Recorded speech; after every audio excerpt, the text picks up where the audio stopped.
À l'époque, Duvalier est connu d'abord comme ancien ministre du travail de l'équipe de 46.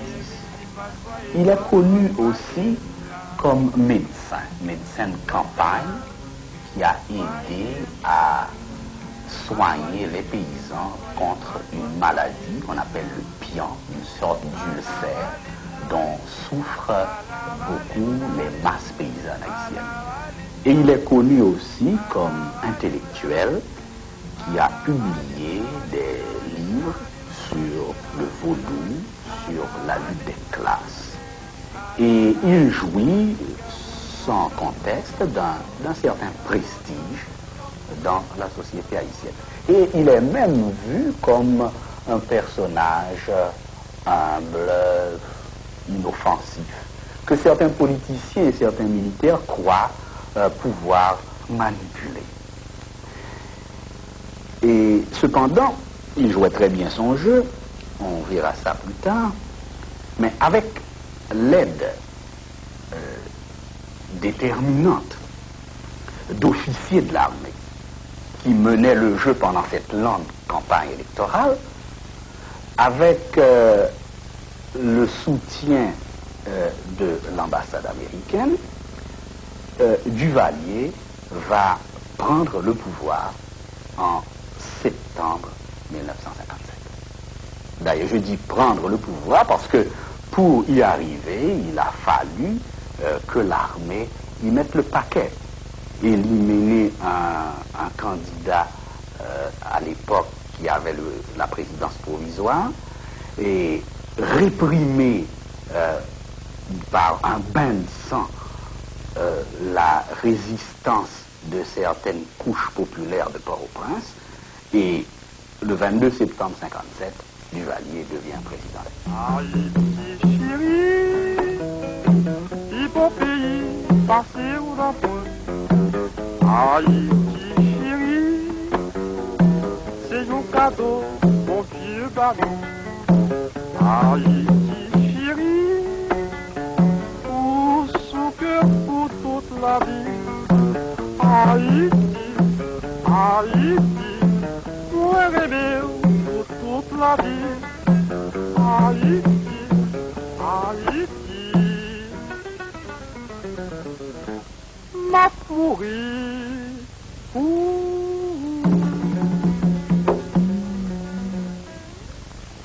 Avec cette date commence une nouvelle étape dans l'histoire d'Haïti. Et une étape qu'on peut considérer comme décisive, une étape tournant, puisque, comme je l'ai dit au début, ce sera la dictature la plus rétrograde et puis l'accroissement de l'emprise étrangère sur Haïti. Donc, ce néocolonialisme qui avait pris forme en 1804 est encore présent, et c'est contre lui que le peuple haïtien doit mener une lutte.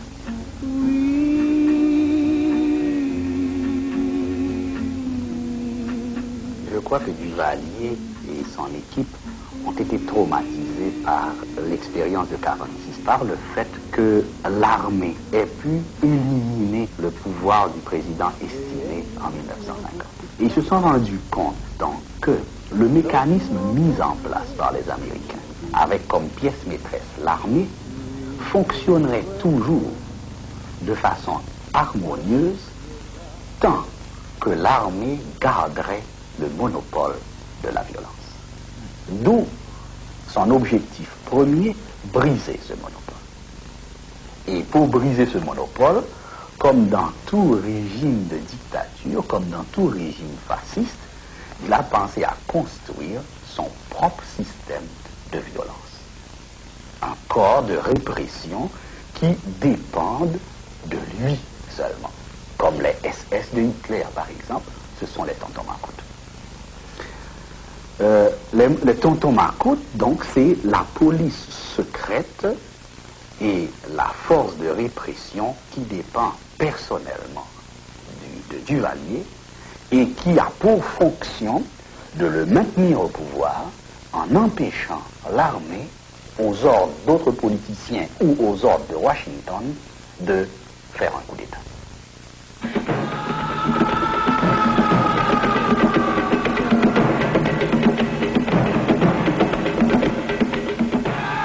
D'où vient ce terme tonton Macoute?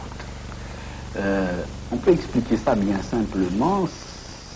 Ça se réfère à... Ce terme se renvoie à une légende haïtienne, pourrait-on dire.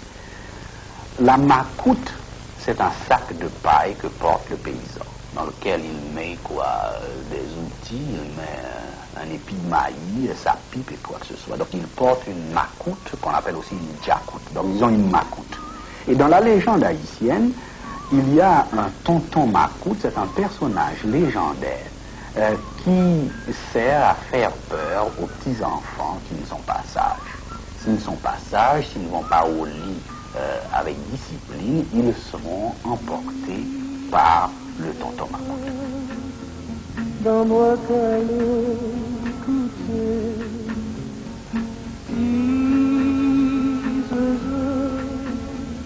dans moi qu'elle étendait, les mois changer ça, moi j'ai la peine, car depuis je là, depuis moi dans scène, les mois changer. Une scène racontée par un prisonnier politique fait frémir les conditions dans lesquelles est mort un jeune militant qu'on appelle Michel Corvington, qui agonisait. Et au moment où on l'emportait, il dit au geôlier, « Mais non, commandant, je suis encore vivant. » Et celui-ci répond, le tonton Macoute répond, « Tais-toi, je te dis que tu es mort. » Et il l'enterre vivant.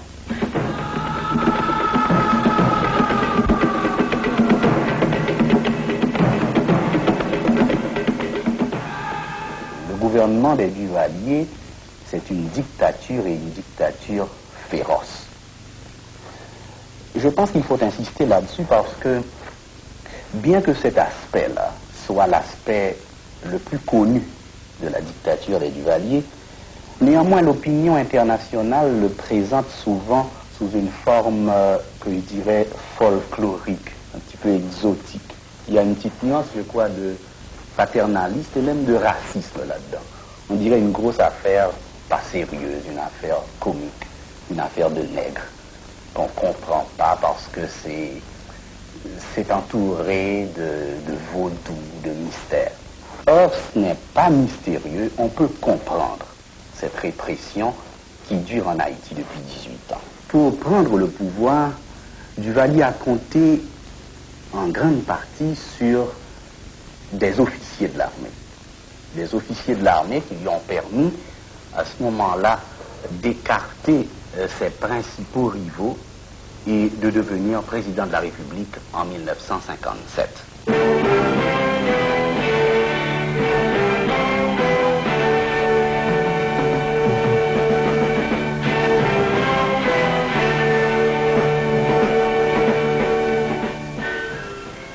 Mais en arrivant au pouvoir, Duvalier était riche d'une longue expérience. Il avait compris l'expérience des dernières années en Haïti depuis le départ des Américains. Il avait compris surtout que le pouvoir en Haïti dépend de l'armée. Et d'ailleurs, sa montée même au pouvoir avait été rendue possible grâce à l'armée.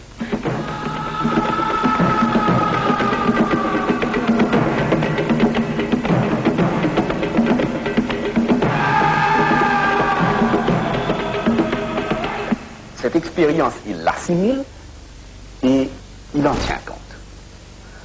Dès lors, son premier objectif, c'est de neutraliser l'armée, d'empêcher que l'armée, manipulée par d'autres politiciens ou par le département d'État, le renverse du pouvoir.